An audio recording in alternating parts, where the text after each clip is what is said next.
K ബാബുവിന്റെ വിഷയത്തിൽ കോൺഗ്രസ് രണ്ട് തട്ടിൽ. രാഷ്ട്രീയ പിന്തുണ നൽകണമെന്ന യുഡിഎഫിലെ പൊതു അഭിപ്രായത്തോട് സുധീരന് വിയോജിപ്പ്.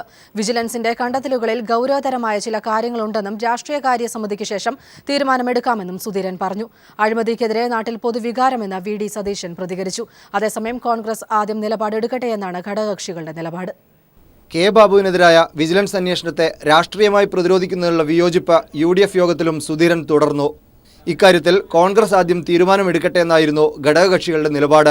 എന്നാൽ വിജിലൻസിന്റെ കണ്ടെത്തലുകളിൽ ഗൗരവമായ ചില കാര്യങ്ങളുണ്ട്. പാർട്ടി നേതാക്കൾക്കിടയിൽ അഭിപ്രായ വ്യത്യാസവുമുണ്ട്.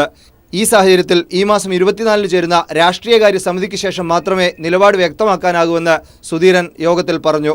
കെ ബാബുവിന് സംരക്ഷണം ഒരുക്കണമെന്ന് ഉമ്മൻചാണ്ടിയും എം ഹസനും യോഗത്തിൽ ആവശ്യപ്പെട്ടിരുന്നു. അത്തരം അഭിപ്രായങ്ങൾ വ്യക്തിപരമാണെന്നും സുധീരൻ തുറന്നടിച്ചു. തുടർന്ന് പൊതുധാരണയുണ്ടാകാതെ യുഡിഎഫ് പിരിയുകയായിരുന്നു. അതൊക്കെ പറയൂ. അങ്ങനെ എന്താ പറയുക, പത്രസമ്മേളനത്തിൽ ഞങ്ങൾ എന്താ ചെയ്യാൻ പോകുന്ന ഡീറ്റെയിൽസ് ആരെങ്കിലും പറയും. അത് അത്രയും ധരിച്ചാൽ മതി. അത് ധരിച്ചാൽ ഞങ്ങൾ നിയമപ്രകാരം അതിൻ്റെ രാഷ്ട്രീയമായിട്ട് അവർ രാഷ്ട്രീയം തുടങ്ങിയാൽ ഞങ്ങൾ രാഷ്ട്രീയം തുടങ്ങും. നാട്ടിലാകെ അഴിമതിയെക്കുറിച്ചാണ് സംസാരം. ആ ഘട്ടത്തിൽ പാർട്ടിയിൽ ചർച്ചയില്ലാതെ വിജിലൻസ് അന്വേഷണത്തിന്റെ കാര്യത്തിൽ തീരുമാനമെടുക്കരുതെന്ന് വി.ഡി. സതീശനും ആവശ്യപ്പെട്ടു. കോൺഗ്രസ് നേതാക്കളെ കുറ്റപ്പെടുത്തുന്ന കെ.എം. മാണിയുടെ അന്വേഷണ കമ്മീഷൻ റിപ്പോർട്ടിൽ വിശദ ചർച്ചയുണ്ടായില്ല. M R. Sajesh, news bureau, Thiruvananthapuram. Bar കേസിലെ വിജിലൻസ് അന്വേഷണം മറ്റ് കോൺഗ്രസ് നേതാക്കളിലേക്കും നീളുന്നു. ബെന്നി ബെഹനാന്റെ സാമ്പത്തിക ഇടപാടുകളാണ് ആദ്യം അന്വേഷിക്കുന്നത്.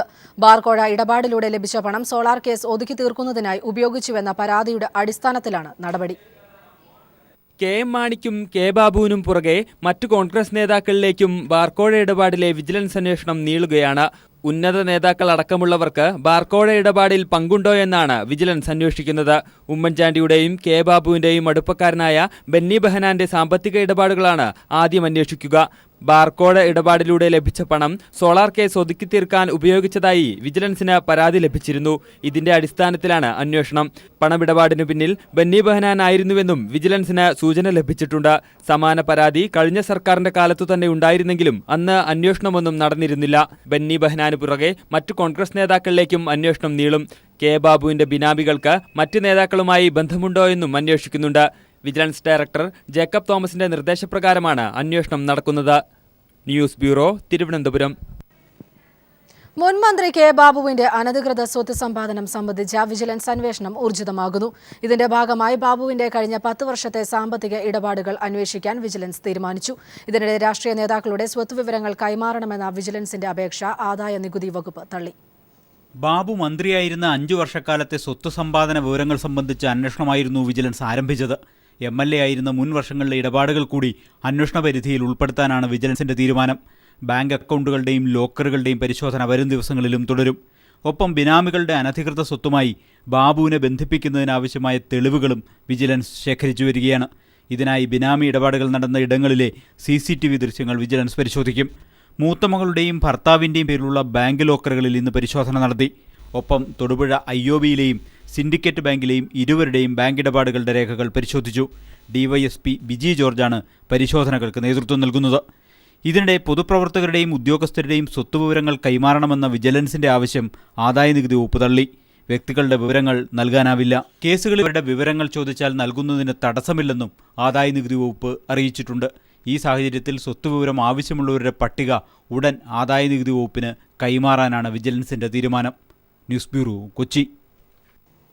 ബാബുവിന്റെ മകളുടെ തൊടുപുഴ ബാങ്ക് ലോക്കറുകൾ വിജിലൻസ് തുറന്ന് പരിശോധിച്ചു. 39 പവൻ കൂടി കണ്ടെടുത്തു. IOB തൊടുപുഴ ശാഖയിലായിരുന്നു പരിശോധന. ബാബുവിന്റെ അനധികൃത സ്വത്ത് സമ്പാദന കേസുമായി ബന്ധപ്പെട്ടാണ് പരിശോധന. അനധികൃത സ്വത്ത് സമ്പാദന കേസുമായി ബന്ധപ്പെട്ട് ബിനാമികളെന്ന് സംശയിക്കുന്നവരുടെ ബാങ്ക് ഇടപാടുകൾ സംബന്ധിച്ച പരിശോധനയുടെ ഭാഗമായാണ് തൊടുപുഴയിൽ ബാബുവിന്റെ മകളുടെയും മരുമകന്റെയും 2 അക്കൗണ്ടുകളും ബാങ്ക് ലോക്കറും വിജിലൻസ് സംഘം പരിശോധിച്ചത്. ഇന്ത്യൻ ഓവർസീസ് ബാങ്കിലെ തൊടുപുഴ ശാഖയിലെ ലോക്കറിൽ 39 പവൻ സ്വർണം സൂക്ഷിച്ചിരിക്കുന്നതായി വിജിലൻസ് കണ്ടെത്തി. 2010-ൽ കെ ബാബുവിന്റെ മകളുടെയും മരുമകന്റെയും പേരിൽ തുടങ്ങിയതാണ് ഈ അക്കൗണ്ട്. ഇരുവരുടെയും സാന്നിധ്യത്തിലായിരുന്നു പരിശോധന. തുടർന്ന് ബാബുവിന്റെ മരുമകന്റെ പേരിലുള്ള സിൻഡിക്കേറ്റ് ബാങ്കിലെ അക്കൗണ്ടും ലോക്കറും വിജിലൻസ് സംഘം പരിശോധിച്ചു. ലോക്കർ പരിശോധിച്ചെങ്കിലും ഇതിലൊന്നും കണ്ടെത്താനായില്ല. എന്നാൽ കെ ബാബുവിനെതിരെ ബാർക്കോഴ സജീവമായ ഘട്ടത്തിൽ ലോക്കറുകൾ 2 തവണ തുറന്നതായി വിജിലൻസ് കണ്ടെത്തി. മാർച്ച് 31, ജൂലൈ 7 എന്നീ തീയതികളിലാണ് ലോക്കർ തുറന്നിരിക്കുന്നത്. പരിശോധനകൾക്ക് ശേഷം മാധ്യമങ്ങളോട് തുറന്നു പ്രതികരിക്കാൻ അന്വേഷണ ഉദ്യോഗസ്ഥൻ തയ്യാറായില്ല. വിവരങ്ങൾ കോടതിയെ ധരിപ്പിക്കുമെന്നും ഡിവൈഎസ്പി ബിജി ജോർജ് പറഞ്ഞു. കോടതിക്ക് കൊടുത്തതിനിട്ട് അതിനെപ്പറ്റി പറയാൻ പറ്റുള്ളൂ. കോടതിയിൽ ഹാജരാക്കേണ്ട രേഖകളല്ല. അതേസമയം പരിശോധനയുമായി ബന്ധപ്പെട്ട ചോദ്യത്തിന് അന്വേഷണം നടക്കട്ടെ എന്ന് കെ ബാബുവിന്റെ മരുമകൻ അഡ്വക്കേറ്റ് രജീഷ് പ്രതികരിച്ചു. ഉദ്യോഗസ്ഥർ നോക്കട്ടെ, അവരന്വേഷിക്കട്ടെ. കെ ബാബുവിന്റെ തേനിയിലെ 120 ഏക്കർ ഭൂമി സംബന്ധിച്ച വിശദ പരിശോധനയാകും ഇനി ഉണ്ടാകുക. Leslie John, news bureau, Idukki. People exclusive. Vigilance director Jacob തോമസിന്റെ നോട്ടപ്പുള്ളികളായി മുൻ മന്ത്രി കെ ബാബുവിന് പുറമെ 20 UDF നേതാക്കൾ, മുൻ മന്ത്രിമാർ, MLA മാർ എന്നിവരെ കൂടാതെ ചില മുൻ മന്ത്രിമാരുടെ പേഴ്സണൽ സ്റ്റാഫ് അംഗങ്ങളും ഹിറ്റ് ലിസ്റ്റിൽ. വിജിലൻസ് ഡയറക്ടറുടെ നിർദ്ദേശപ്രകാരം ഇവരുടെ സ്വത്ത് വിവരങ്ങൾ ശേഖരിച്ചു തുടങ്ങി. UDF ഭരണകാലത്ത് ആരോപണ വിധേയരായവരടക്കം ഉന്നതരുടെ സ്വത്തുവിവരങ്ങൾ ഓണത്തിനു മുൻപ് പൂർണ്ണമായി ശേഖരിക്കാനാണ് വിജിലൻസ് തീരുമാനം. ഇതു സംബന്ധിച്ച രഹസ്യാന്വേഷണത്തിന് ജില്ലാ വിജിലൻസ് ഘടകങ്ങൾക്ക് നിർദ്ദേശം നൽകി. മുൻ മന്ത്രിമാരും നേതാക്കളും അന്വേഷണ പട്ടികയിലുണ്ട്. മുൻ മന്ത്രിമാരായ Ramesh Chennithala, VS Shivakumar, CN Balakrishnan, Thiruvanchoor Radhakrishnan, Aryadan Muhammad, PK Jayalakshmi, AP Anilkumar, PK Kunhalikutty, PK Abdul റബ്ബ്, VK Ibrahim Kunju, Manjalamkuzhi Ali, MK Muneer, Shibu Baby John, Anoop Jacob, KP Mohanan, KM Mani, PJ Joseph, Congress MLA മാരായ ബെന്നി ബെഹനാൻ, PC വിഷ്ണുനാഥ് എന്നിവരും വിജിലൻസ് അന്വേഷണ പരിധിയിൽപ്പെട്ടിട്ടുണ്ട്. ചില പേഴ്സണൽ സ്റ്റാഫ് അംഗങ്ങൾ മുൻ മന്ത്രിമാരെക്കാൾ സ്വത്ത് സമ്പാദിച്ചെന്നാണ് രഹസ്യവിവരം. സോളാർ കേസിൽ സരിദാസ് നായരും ബിജു രാധാകൃഷ്ണനും ഉന്നയിച്ച പ്രകാരം മുൻ മുഖ്യമന്ത്രി ഉമ്മൻചാണ്ടി അവിഹിതമായി സ്വത്ത് സമ്പാദിച്ചുവെന്നും പ്രത്യേകം അന്വേഷിക്കും. ഓണത്തിനു ശേഷം ചേരുന്ന വിജിലൻസ് ഉന്നതതല യോഗത്തിൽ പ്രാഥമിക അന്വേഷണം അടക്കമുള്ള തുടർ നടപടികൾ തീരുമാനിക്കും. News desk. SNDP നേതാവും വെള്ളാപ്പള്ളിയുടെ അടുപ്പക്കാരനുമായ KM സന്തോഷ് കുമാർ അറസ്റ്റിൽ. SNDP യൂണിയനു വേണ്ടി ഭൂമി വാങ്ങിയതിൽ 1.5 കോടി രൂപയുടെ ക്രമക്കേട് കണ്ടെത്തിയതിനെ തുടർന്നാണ് അറസ്റ്റ്. മുൻ സർക്കാരിന്റെ കാലത്ത് പോലീസ് എഴുതിത്തള്ളാൻ തീരുമാനിച്ച കേസാണിത്. സന്തോഷ് കുമാർ SNDP മീനച്ചിൽ യൂണിയൻ പ്രസിഡന്റായിരിക്കെ യൂണിയന് വേണ്ടി നടത്തിയ ഭൂമി ഇടപാടിൽ കോടികൾ വെട്ടിച്ചു എന്നായിരുന്നു പരാതി. 20 ഏക്കർ ഭൂമി വാങ്ങിയതിന് 3 കോടി നൽകിയതായി യൂണിയൻ അക്കൗണ്ടിൽ ചിലവെഴുതി. എന്നാൽ 8 ഏക്കർ മാത്രമാണ് വാങ്ങിയത്. 3 കോടിയിൽ 1,36 ലക്ഷം മാത്രമാണ് ഉടമയ്ക്ക് നൽകിയത്. ബാക്കി 1,63 ലക്ഷം രൂപ മറ്റു പലരുടെ അക്കൗണ്ടുകളിലേക്ക് മാറ്റുകയായിരുന്നു. SNDP താലൂക്ക് യൂണിയന്റെ അന്നത്തെ പ്രസിഡന്റ്, യൂണിയൻ ഓഫീസിലെ അന്നത്തെ ജീവനക്കാർ എന്നിവരുടെ അക്കൗണ്ടുകളിലേക്കായിരുന്നു പണമെത്തിയത്. ഇവരെ ചോദ്യം ചെയ്ത് പോലീസിന് ലഭിച്ച മൊഴിയാണ് നിർണായകമായത്. തങ്ങൾക്ക് ലഭിച്ച പണം സന്തോഷ് കുമാറിന് കൈമാറിയെന്നായിരുന്നു ഇവരുടെ മൊഴി. ഇതോടെ ഇടപാടിൽ വൻ തട്ടിപ്പ് നടന്നുവെന്ന് വ്യക്തമായി. പാലാ DYSP വിനോദ് കുമാറിനാണ് അന്വേഷണ ചുമതല. ചോദ്യം ചെയ്യുന്നതിനായി സ്റ്റേഷനിലേക്ക് വിളിച്ചു വരുത്തി അറസ്റ്റ് രേഖപ്പെടുത്തുകയായിരുന്നു. 4 പേരുടെ പേരിലുള്ള 20 ഏക്കർ വസ്തു വാങ്ങിക്കാമെന്ന് എഗ്രിമെന്റ് ചെയ്യുന്നു. ആദ്യമേ ടോമി സെബാസ്റ്റ്യനെ ഇടനിലക്കാരന് 2 കോടിക്ക് എഴുതുന്നു. 20 ഏക്കർ 2 കോടിക്ക് ടോമി സെബാസ്റ്റ്യനുമായിട്ട് എഴുതുന്നു. 47 ദിവസം കഴിഞ്ഞപ്പം സന്തോഷിന്റെ നേതൃത്വത്തിലുള്ളവർ ഈ ടോമി സെബാസ്റ്റ്യനുമായിട്ട് ഇടനിലക്കാരനുമായിട്ട് എഗ്രിമെന്റ് വെക്കുന്നു 3 കോടിക്ക്. 2 കോടിയുടെ വസ്തു 47 ദിവസം കഴിഞ്ഞപ്പോൾ 3 കോടി രൂപയ്ക്ക് വാങ്ങിക്കുന്നതായിട്ട് രേഖയുണ്ടാക്കി. ഈ സന്തോഷിന്റെ കാലയളവ് 2011 തൊട്ട് 2012 വരെയുള്ള കാലയളവിൽ 3 കോടി രൂപ ടോമി സെബാസ്റ്റ്യന് കൊടുത്തതായിട്ട് രേഖയുണ്ട്. SNDP മുൻ ഡയറക്ടർ ബോർഡ് അംഗം പുലിയന്നൂർ KI ഗോപാലനായിരുന്നു പരാതിക്കാരൻ. മുൻ സർക്കാരിന്റെ കാലത്ത് നൽകിയ പരാതിയിൽ ഒരു നടപടിയും ഉണ്ടായിരുന്നില്ല. അന്ന് കേസ് എഴുതി തള്ളാനായിരുന്നു പോലീസ് തീരുമാനം. KM മാണിയുമായി ഏറ്റവും അടുത്ത് ബന്ധമുള്ള സന്തോഷ് കുമാർ വെള്ളാപ്പള്ളിയുടെ മനസാക്ഷി സൂക്ഷിപ്പുകാരനായാണ് അറിയപ്പെടുന്നത്. മൈക്രോ ഫിനാൻസ് ഇടപാടിൽ സന്തോഷ് കുമാറിനെതിരെ ക്രൈംബ്രാഞ്ച് അന്വേഷണം പുരോഗമിക്കുകയാണ്. News bureau, Kottayam. തെരുവ് പട്ടികളെ കൊല്ലില്ലെന്ന് സംസ്ഥാന സർക്കാർ സുപ്രീം കോടതിയിൽ സത്യവാങ്മൂലം നൽകി. അപകടകാരികളായ തെരുവ് നായ്ക്കളെ വന്ധീകരണത്തിലൂടെ നിയന്ത്രിക്കുമെന്നും സർക്കാർ വ്യക്തമാക്കി. ഹെൽമറ്റ് ഇല്ലാതെ പെട്രോളില്ലെന്ന ഉത്തരവ് നിലവിലില്ലെന്ന് ഗതാഗത മന്ത്രി AK ശശീന്ദ്രൻ. ആ തീരുമാനം കാലഹരണപ്പെട്ടതാണെന്നും മന്ത്രി തിരുവനന്തപുരത്ത് പറഞ്ഞു. അതെന്നെ പിൻവലിച്ചത് അതിന്റെ കാലഹരണപ്പെട്ടൊരു പ്രശ്നമാണ്. അത് 1-ാം തീയതി അങ്ങനെ ഒരു സർക്കുലർ വന്നു. 8-ാം തീയതി ആ സർക്കുലർ തിരുത്തിയ സർക്കുലറും വന്നു. കൺസ്ട്രക്ഷൻ കോർപ്പറേഷനിലെ അഴിമതിയിൽ TO സൂരജിനെതിരെ അന്വേഷണത്തിന് വിജിലൻസ് കോടതി ഉത്തരവ്. സൂരജിനെ കുറ്റവിമുക്തനാക്കിയ ത്വരിതാന്വേഷണ റിപ്പോർട്ട് കോടതി തള്ളി. ഹരിപ്പാട് മെഡിക്കൽ കോളേജുമായി ബന്ധപ്പെട്ട് ഉയർന്നുവന്ന അഴിമതി ആരോപണത്തിന്റെ പശ്ചാത്തലത്തിലാണ് ത്വരിതാന്വേഷണത്തിന് വിജിലൻസ് ഉത്തരവിട്ടത്. ഇതിന്റെ അടിസ്ഥാനത്തിൽ പരാതിക്കാരിൽ നിന്നും മൊഴിയെടുത്തു തുടങ്ങി. ഹരിപ്പാട് മെഡിക്കൽ കോളേജുമായി ബന്ധപ്പെട്ട് എല്ലാ രേഖകളും ഹാജരാക്കാൻ ബന്ധപ്പെട്ട വകുപ്പുകൾക്കും നിർദ്ദേശം നൽകി കഴിഞ്ഞു.